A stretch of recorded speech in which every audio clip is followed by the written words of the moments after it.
Dave Maloney. Thank you for joining us here on this Sunday night. How are you doing tonight? I'm doing well. How are you? I'm doing very well. And I just want to thank you for taking the time tonight, too, and I hope you had a very good holiday and New Year and everything. Yeah, we did. I mean, like everyone else, it's certainly different than we've been accustomed to, but hopefully now that we're into a new year, that maybe there's some light at the end of the tunnel and there's some normalcy coming back into everyone's life. And so we get through, we continue to hope for the best and move forward.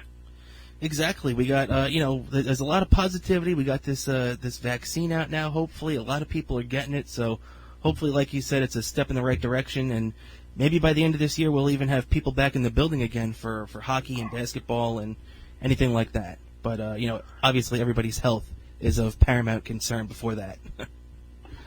So absolutely. I mean, I think that's the plan. That's the hope anyway, is that this thing will inch along and all sports will be able to, sports, theater, restaurants, everything that, maybe used to have people in their buildings. So it'll be good. Exactly. And it's been nice. It's been almost a little bit of normalcy over this break right now. I've been watching a lot of the World Juniors and everything like that. Have you been covering that at all? Haven't been covering it, but I have been watching it. I actually watched all three games from yesterday. I watched them today. I was busy yesterday, but yeah, I have been following it. It's good stuff. It's good hockey, and it'll be interesting to see how it plays out now that they're heading into the semifinals and finals. Yeah, exactly. And it was a nice run from Germany to get that far. They'd never been that far before, and now we got two great semis tomorrow, like you were saying, with Russia and Canada early, and then the late game with Finland and the U.S.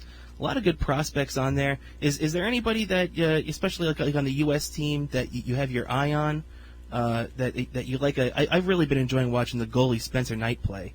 I think he's been a big time goalie for them, big time winner. Is there anybody that you specifically have that has impressed you so far? Well, I think Knight is from the Connecticut area. I don't know him personally, but I know a number of people that do know him. And, he's a big kid and a bit of a rocky start against the Russians, but seems to have hung in there. But I think the team has gotten better, too, in front of them. Zegras is another kid, a Westchester kid, who looks like he's going to be the real deal.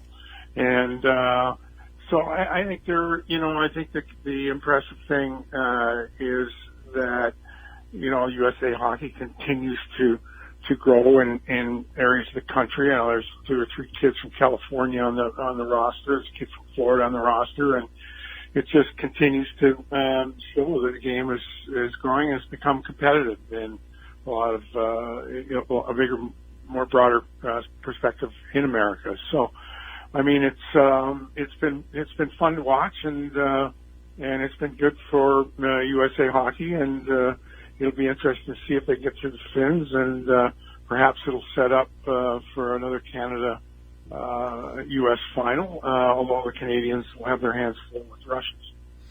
Yeah, Russia, especially early, like you were mentioning before about that early game for Spencer Knight, where the Russians just really bombarded them early. I think they ran up to a 5-1 lead early in that game. But if Canada can get past Russia and if the U.S. can get past Finland, we know that those these big games, these big gold medal games, are between the U.S. and Canada are always a lot of fun to watch. Yeah, they certainly are, and I mean it's like everything else. When both sides are competitive, for the longest time, and of course, in the days of the Soviet Union, the Soviets were dominant in international competition, and for the longest time, Canada was a dominant factor, particularly at the youth level, and but America has certainly gotten better. There's been 2 generations of great American talent that continue to foster, continued development of the program. Traditionally the college route has still the main characters. You've got the Boston colleges in Minnesota and Michigans and the schools that have been around forever hockey, but you've got newer places like Quinnipiac and different schools now that it's just a lot deeper program. There's more youth involved, and shown that it's a legit, when it comes to world-class competition, the U.S. is legit, and that's good stuff. So when Canada and the U.S. play and they're both competitive, it just makes it a better watch and better for everyone. Absolutely, I couldn't agree more. And I think that, like we said, that's going to be a lot of fun to watch, and it's going to be a lot of fun to see these kids excel in the biggest moments. And if there's anybody that knows about excelling at a young age in these big moments, it's you, as you were the youngest captain in the history of the Rangers, and you were the captain of a team at that young age that went to the Stanley Cup final, against the Canadiens in '79, and really had that last great playoff defeat that the Rangers handed the Islanders before they went on their cup run and everything like that. So, excelling at a young age comes naturally to you, no doubt about it. Well, it's a long time ago, and the game has certainly evolved, and yet, that particular run, we were a pretty young group, and we were backstopped by great goaltending from John Davidson, and we got ourselves on a bit of a roll, and it was fun. And I think the thing now, when I can remember at the time thinking that perhaps we'd get a chance again, and we didn't. Certainly, we had great competitive series against those Islander teams that were on the run, but we could never find a way to beat them. So I think when you look at sport like that and you get a chance at an ultimate championship, a lot of things have to fall into place. And Montreal was coming out of 4 consecutive cups, and they have 7 or 8 Hall of Fame players in that roster that we played against in the finals in May of '79. So it certainly was a fond memory, and the city was pretty electric with the Ranger Islander thing. And now with the schedule laid out the way it's going to be laid out, given the situations with the pandemic, they're going to play one another 8 times, and that should be good stuff for rivalries. And looking forward to this season from that standpoint, where the Ranger Islander rivalry, the Ranger Flyer, Ranger Devil, we'll maybe take on some of those edges that in the days when we played one another more than 3 or 4 times. So all in all, those rivalries are great, and in both teams, as we talked about America and Canada, I think you can make the case the Islanders are a legitimate cup contender, and the Rangers are coming. So look forward to those Ranger Islander days coming up. Yeah, the Rangers have been laying their groundwork for the last couple of years now, with the building blocks of Lafreniere and Capo and Shesterkin finally coming over, and all the other young pieces that they have, that they're building a young core. And, the Islanders are trying to tie up their guys as they're trying to extend Barzal and work out whatever deal they, announced today that he's officially a holdout. Hopefully they can work that out before the season starts.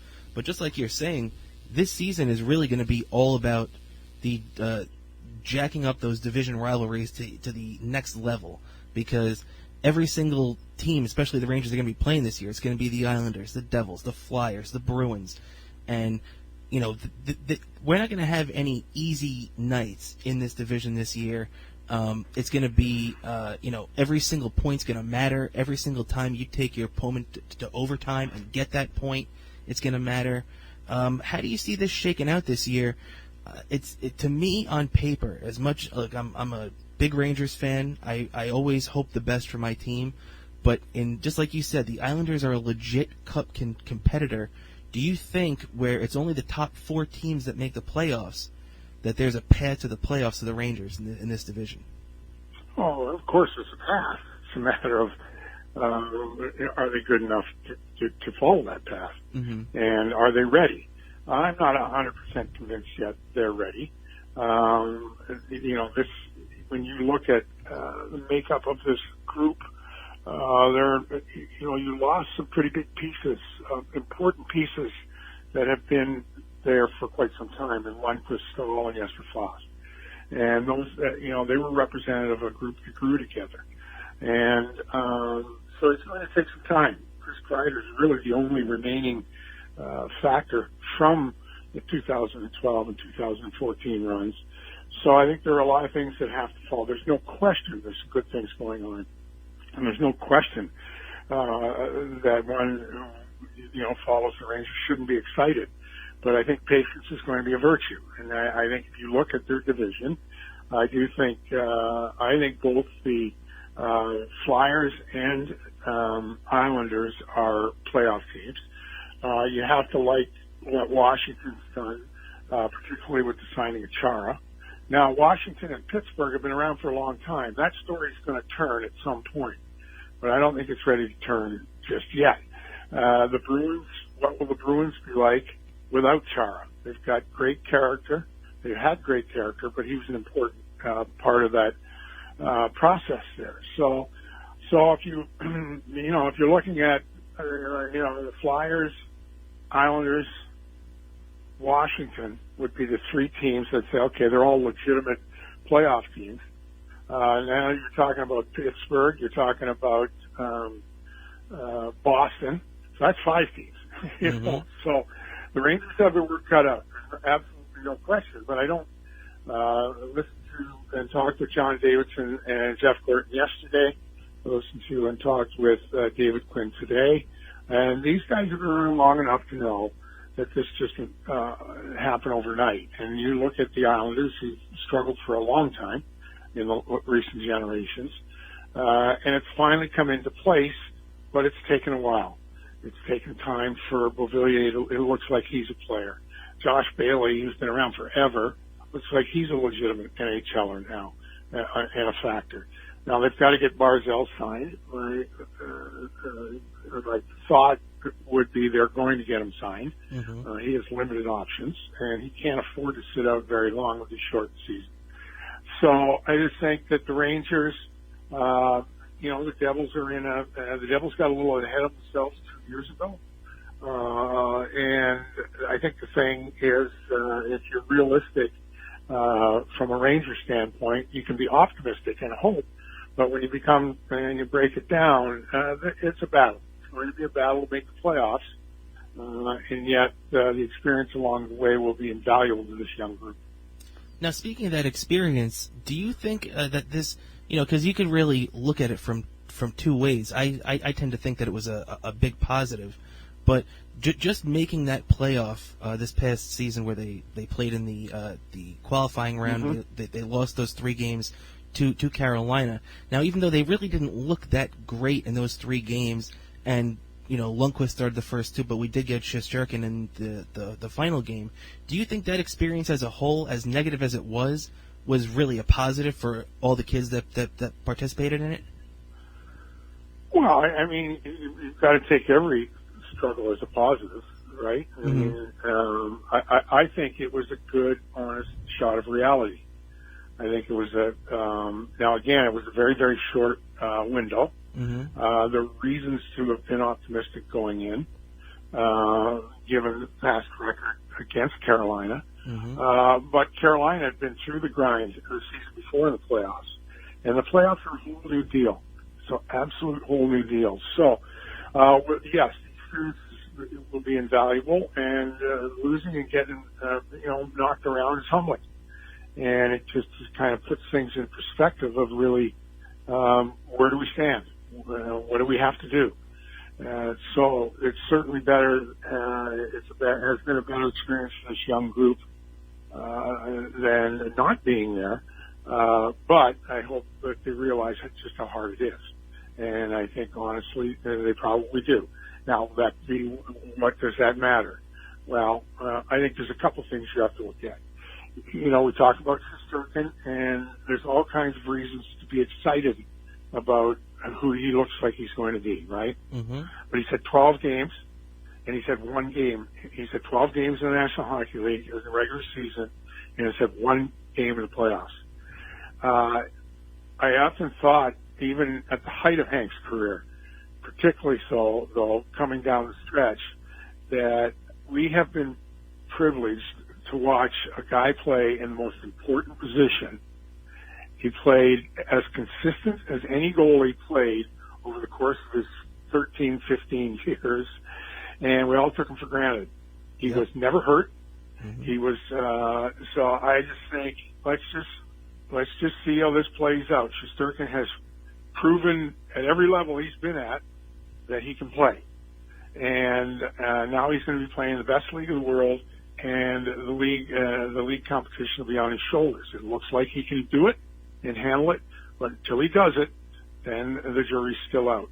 And I'm not saying by any factor that I don't believe he can't do it. It looks like he can, but until he does, he's replacing very, very big skates in Henrik Lundqvist. Yeah, I totally agree. I mean, it's the word that you used that was best there was that we all took Henrik for granted, because you just just like you said, once the calendar turned to late February after the trade deadline, March into April, you knew that Henrik Lundqvist was money, and that every night he was going out there. Not to say that it wasn't like this early in the season too, but especially when the game was on the line, when you knew that they had to win this game to make the playoffs or for their playoff positioning, Henrik was going to come through for them. As he did so many times in all those Game 7s that they played, actually in the playoffs all those years. So, as much as we may really like what we've seen out of Shesterkin, and just like you said, how he succeeded at every single level he's ever played at, you're still not at the level of Henrik Lundqvist yet until you show us it day in and day out.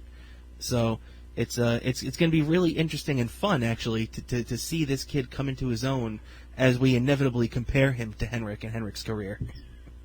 Well, that's the thing. I mean, the elite players are elite because they're different, and to replace elite players is a very difficult task. And I think the Rangers, Mike Richter backstopped Cupman in '94, and it was 11 years before you found a goaltender who could, backstop the franchise again. So, so I just think that, again, there's all kinds of reasons to be excited. Let's just, a dose of reality too is humbling, but it's helpful. So I'm excited to get this thing started and see when they tee it up for real. Absolutely, and the first game is actually, believe it or not, in 10 days. So they're going to have a really, really quick camp here. And so I really think that the Rangers are going to be playing it pretty safe with their roster. Because there's a lot of kids they have that are on the brink. Could they bring a guy like Keandre Miller or Tarmo Ruunin, or are they going to be bringing? I know we've already said that Vitaly Kravtsov is going to stay in the KHL. Is there anybody that you expect to kind of come under from underneath the radar when nobody really expects them to make the team? Do you think that any of these kids are going to have a big impact right out of the gate?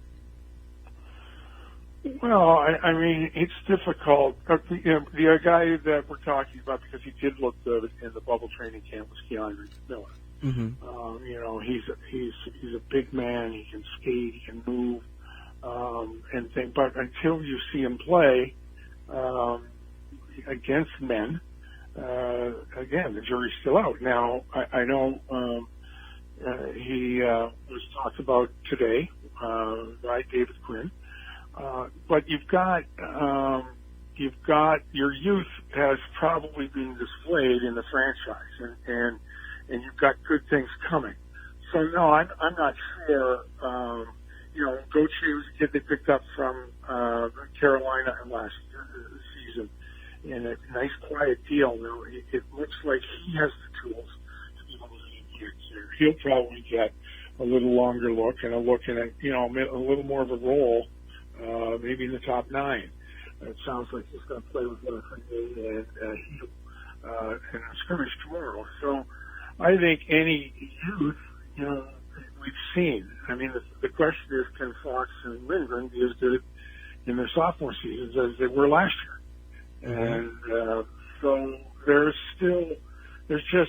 I think there's a kind of a belief that it's probably 200 games before you know really what kind of pro guy's going to be. Mm-hmm. So there are a lot of guys have some games to be played until we get to 200. Very true, very, very true, especially on this Ranger team, which is by far one of the youngest in the league. Now, I just got a couple left before I let you go here, Dave. I want to thank you again for giving me a couple of minutes here on your Sunday night. As now, Capo and Lafreniere, I think a lot of people expect Capo to get a legit shot in the top 6. It sounds like you don't think that they're going to do the same with Lafreniere. Do you think that they're going to be giving both of these guys top 6 minutes, maybe one of these guys, or even playing these guys in the same line at times? No, well, listen, I think Capo has more of a chance. I think Lafreniere, he'll start. It sounds like he's going to start with Field. So I just, regardless of where they play, this is, if the worst thing is he's a competitive player playing in third rotation. I mean, he's 19. The stories get way too far ahead of themselves, and it's not fair. And I get it. I get why there's reasons to be excited. But it took 12 years for Ovechkin to win a cup. That's true. It took 6 years. It took 6 years for Sid to win a cup. 5 years. It's just, and also too, these guys are both wingers, so it's different positioning. And I just think it's, well, the sign of the times. It's interesting because I was asked before, one of the recent talks I was asked to do, does Lafreniere's draft take some pressure off of Tackle? He said, oh my goodness gracious, we're talking about 2 19-year-olds. It's just let them play. Just let them play. It's true. They're going to be fine. The expectations of the age of marketing and all that, they've shown certainly signs of being, viable, legitimate players. But let's just give them some time. And I know that that's the thought from Jeff Gordon and John Davidson and David Quinn, and that's really what the thought should be, is you're not going to win the cup on the backs of 2 19-year-olds. You're going to win the cup on years of experience, a group playing together, a goaltender that can stop it, and somebody that gets you goal times you need it. And when you put it as simple as that, the Rangers still have some work to do. Absolutely, very true. Right. And finally, one last one here, Dave. Do you think that the Rangers name a captain, or do you think they even need to name a captain? I don't. That question was also asked of David Quinn today. I didn't get the impression that was high on the list of priorities. Mm-hmm. And it goes back to the thought that this group just hasn't played together long enough. There are a lot of new parts to this group, and I think it just needs time to grow together, to find that. Now, if Mika was on a contract that was, 7 or 8 years, that might be more of a thought. Chris Kreider's probably a guy that's going to assume a lot more of a leadership role because he's been in situations and he's grown up the right way, in the right room. He's grown up with veterans like Rick Nash and Marty St. Louis and Brad Richards and guys who've been around the block a little bit. And I just, you look at this group, they don't have a lot of guys like that.